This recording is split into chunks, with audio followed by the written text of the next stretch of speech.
It's the Broadway Show. We're back with another stacked episode. I'm Tamsen Fidel. Here we go. Pick up my suitcase, it's got a decade of heft. Go make it count now, enjoy the time you have left. Maybe Happy Ending won big at the Tony Awards, including the top prize, Best New Musical. I sat down with one of the stars of Maybe Happy Ending, Helen J. Shen.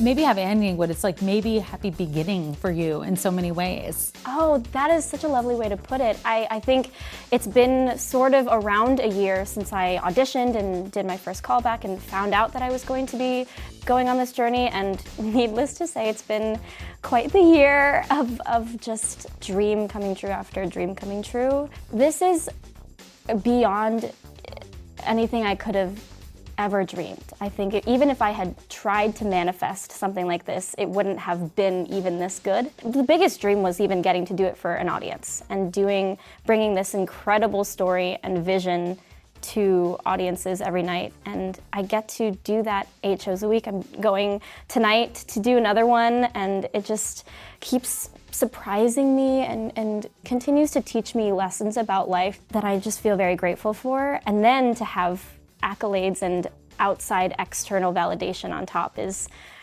cherries on top. What are some of the lessons you think you walk away from just because of the story and because of how different the story is too? Bringing a show like Maybe Happy Ending, a lesson that I'm learning is that people are hungry and excited to listen to different stories and be surprised and go into a theater not knowing what they're going to expect. And that's been really lovely to bring that gift to people.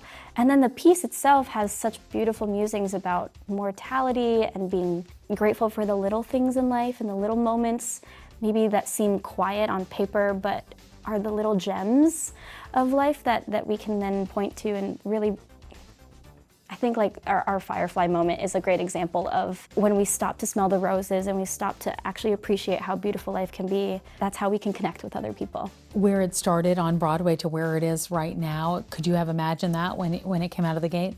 100% no. No, not at all. I think our tech is so glorious and so expansive and takes us all on such a transporting journey. But the story itself already does that without all of the bells and whistles. It's a wonderful addition to have those things. But when we were in rehearsals, we knew that the story was really special. We knew that Will Aronson and Hugh Park's work was just something that we all really wanted to do right by. You look at it, and I know there's a lot of young girls that come into New York every single day and are like, okay, that's what I want to do one day. And and you've done that. You've captured that brass ring. What does that feel like? Because there's responsibility that comes with that. Totally. I feel like I stand on the shoulders of so many who have come before me. I have since been able to speak to a lot of the titans that I looked up to growing up, and their work told me that it was possible for me to pursue something like this. And so I feel that when I go out to Stage Door every night and I see little kids at the stage door who have their minds opened in this way for the first time, that feels really exciting. And yeah, to be able to pursue my dreams and do something like this and sing for a living, tell stories for a living is such a privilege. I feel the weight of like my family's sacrifices. I feel the weight of the fact that there's people championing art and continuing to make that possible for people. And to add to that canon is really humbling. I'm really excited about it. Who are some of the people that you've looked up to through the years that that might even be on Broadway now? I don't know.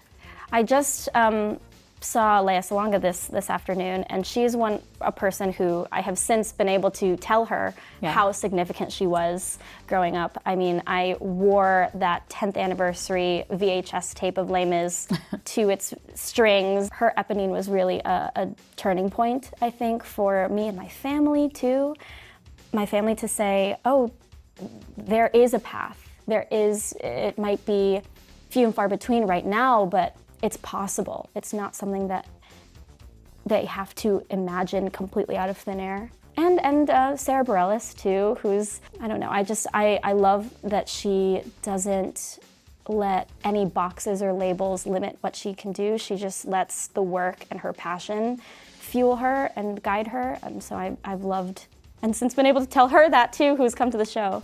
So yeah, this Maybe Happy Ending has brought all of these titans to me in my lifetime, and I can't really believe that I'm sharing air with them, let alone able to tell them the impact that they had on me. How's your family feel? What's been their reaction? They are so thrilled. They're so thrilled. My mom on first preview, which was my Broadway debut, she was in the mezzanine, and she, right after I took my bow, apparently, according to my friend, was running down the stairs, screaming at the top of her lungs, "This is a dream come true!" Everyone being like, "Who's this crazy lady running down the stairs?" It's my mom, everyone, don't worry. They've been so excited. This was beyond their wildest dreams. They were always supportive, driving me to lessons and supporting me, but they also wanted to manage my expectations and didn't want me to be too heartbroken, because it's a difficult industry, and there's many more no's than there are yeses. So I really appreciate their concern for it, but I think, you know, they saw how hard I worked for it, and I think once they knew that I would be okay, they were 150% behind me. The highly anticipated revival of Ragtime is now open at Lincoln Center, starring Casey Levy, Joshua Henry, Brandon Uranowitz, and more. Here's Paul now with the stars. Ragtime on Broadway, starring you four. I love this. You know, when I interview actors who are in revivals, it's very common for actors to say, well, this show is more relevant than ever. It's kind of a classic line that actors say about revivals, right? But wow, you're doing Ragtime in 2025. I don't know if anyone has ever been able to own that statement more. Your characters represent hardworking Black Americans. You're sort of the sheltered elite, right? And you're the hopeful immigrant who comes to America. And in the musical, we get to see them all come together, and we get to see them interact at a time when I don't know that everyone feels like that's happening on the streets of America, correct? Sometimes we talk about like how useful we feel as artists at this time. Sometimes you want to go protest, sometimes you want to go, you know, just yell in the middle of the street. We get to be in Lincoln Center, and our act of service is showing America what America is, you know, in its glory and in its lessons that it has to learn. And to be able to do that, that is like just the crossroads of arts and service and purpose. And I feel like I go to sleep after rehearsal, just being like, no, I've done my part. How about for you? I mean, it feels like we're doing like an act of service for other people. And this is like what we signed up for theater to do, is to inspire people, to give people that hope, to tell these stories. And even from the first day, when we were all just standing in that circle, I think we all could just like look at one another and see that in each other's face. It just feels bigger. To meet this material each day in a very different space based on what has happened in the world has been really interesting too. Like, you know, some days I'm playing mother from a real mothering standpoint. I'm a mom to 2 young kids, and I'm bringing so much of that experience into this. Sometimes I'm really resonating with the immigrant story. I'm an immigrant. Sometimes I'm really resonating with the Jewish story. I'm a Jew. And it's the same, but it's different every day because you're different every day. And I think that's going to be really interesting to watch ourselves navigate and the audience navigate too. I find something new, like Casey was saying, every single day, every single time we run this show. I mean, so, you know, every single layer of this show has something that speaks to this moment. It feels like it was written yesterday. But we keep reminding each other how lucky we are. I mean, it's not lost on any of us how lucky we are. It also is like, at the same time, like very devastating in some ways that this feels so relevant right now. We have been given the space to bring ourselves to these parts, and there's just like an authenticity to it. Yeah, how does it feel to actually have these moments on stage, like Wheels of a Dream or Back to Before, these moments? What is it like to actually take in those moments as a performer? It's crazy. You know, you were talking specifically about the many things that you are, and like Wheels of a Dream, for example, like it's hard to get through sometimes because it's so beautiful. It's almost too beautiful for words. And, you know, but that's what we want the audience to feel. It's almost like blindness, not blindness to reality, but like that beauty is possible. I mean, I will say about Back to Before, you know, it's such a iconic song that has a lot of lore behind it, and it's so easy to kind of get caught up in that. But every time I sing it, I find something new each day in it because it asks so many hard questions. It costs something, you know, and I think that's something all these characters deal with in the show. It's like they learn, they are changed by the people around them, and it's going to be really special to have this proper run, this exact moment in time to kind of explore all these questions again. We have a lot more coming up next on The Broadway Show. Hey, I'm Bobby Cannavale. You're watching The Broadway Show. Mamma Mia, here we go again. The music of ABBA and one of the most popular musicals of all is back on Broadway. So let's head out to the theater for a backstage tour. Welcome to the backstage of Mamma Mia at the Winter Garden Theater. Here you'll see our call board, and this is where we sign in every day so that they can make sure that we're here and present and in the building. I like to get here extra early. From Jersey, you just never know. You never, ever know. All right, let's continue. We're gonna go this way. This is what I usually do. I come in, and our props person is here. I say, hi, Amy, and then I head this way, and then I head towards the stage. Here you'll see our lovely prop box here. This is fun. This is the Does Your Mother Know bag here. This is lots of fun. I'm gonna show you a little secret here. Inside is an actual romance novel that I've read, and it's pretty spicy. I'll leave that be.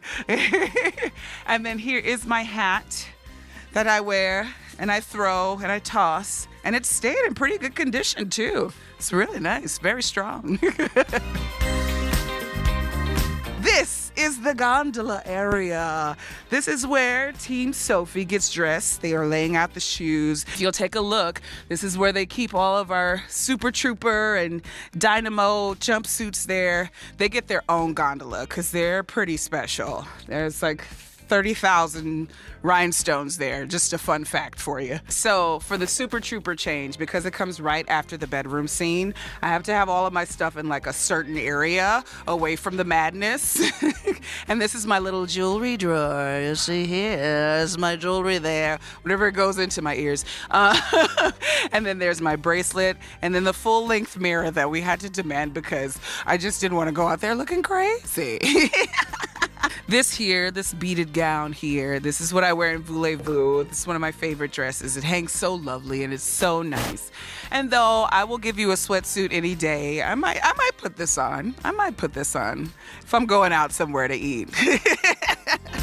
So this is our stage left prop box. This has our drinks whenever we come in for the taverna. There's the dad's microphones. Plenty of alcohol there. Just kidding, it's water.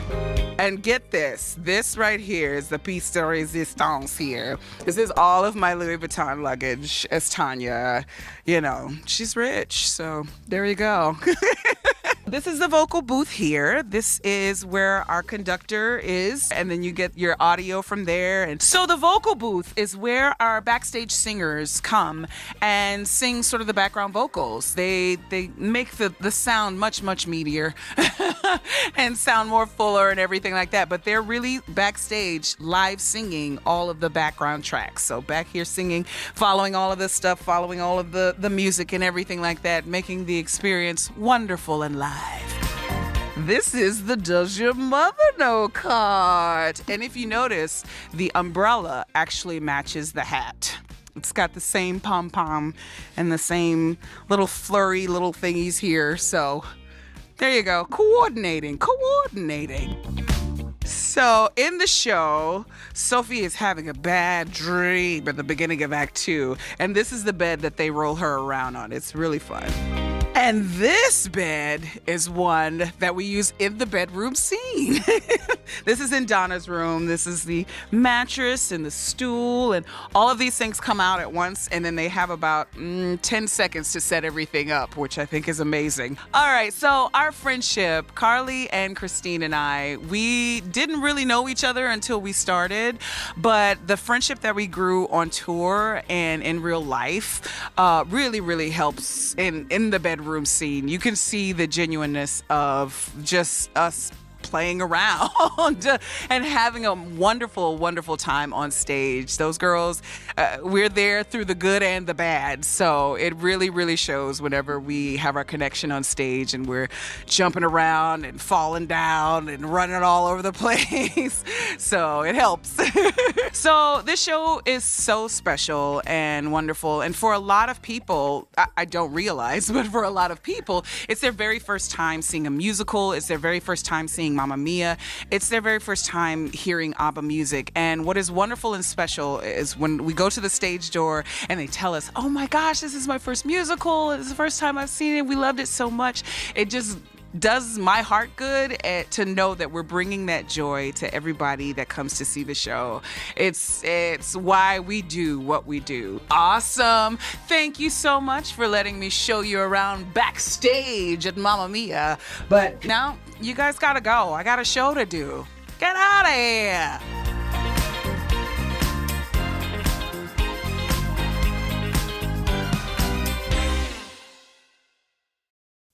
It takes a whole lot of people to keep a Broadway show running, from the stars on stage to the orchestra in the pit and all the people behind the scenes. Here's Perry Sook. We are here inside the Lyric Theater with one of the esteemed ushers for Harry Potter and the Cursed Child, Chin Ho Fung. Chin Ho, thank you so much for joining us today. Of course, nice to meet you. It's happy to be here. What is your day-to-day like as an usher here at the Lyric? It's crazy. I mean, like, first of all, we check in, we sign ourselves in, and we also make sure that we change into our uniforms. And afterwards, we get to check at the front desk to see which track we're at. So we're either usually a lobby track, a orchestra track, a dress circle track, or a balcony track. And so today I'm actually up here in the dress circle, so you're gonna see me working around here today. And then we just station where we are and do what we need to do. You know, that must keep it fun. Are there any of the tracks you enjoy more than others? I actually really enjoyed the orchestra track, simply because as an actor myself, I get to basically see the show right up front, anywhere I want in the orchestra, which is nice. Especially when I'm working in front of the orchestra, it's super nice because I just get to watch the actors on stage for the whole show in like row one. What is it like getting to sit there and see the reactions of these people right in front of you while this magic is happening? I mean, I think that's the best part about working here sometimes, is not only watching the show, but watching how every audience reacts to different shows. Like, we'd have kids screaming about how crazy it was. We'd have even parents, adults going, oh my God, how did they do that? I think that is what makes this job even more exciting, because yes, we get to watch a Broadway show pretty much every day, but also seeing how people react is just amazing to me.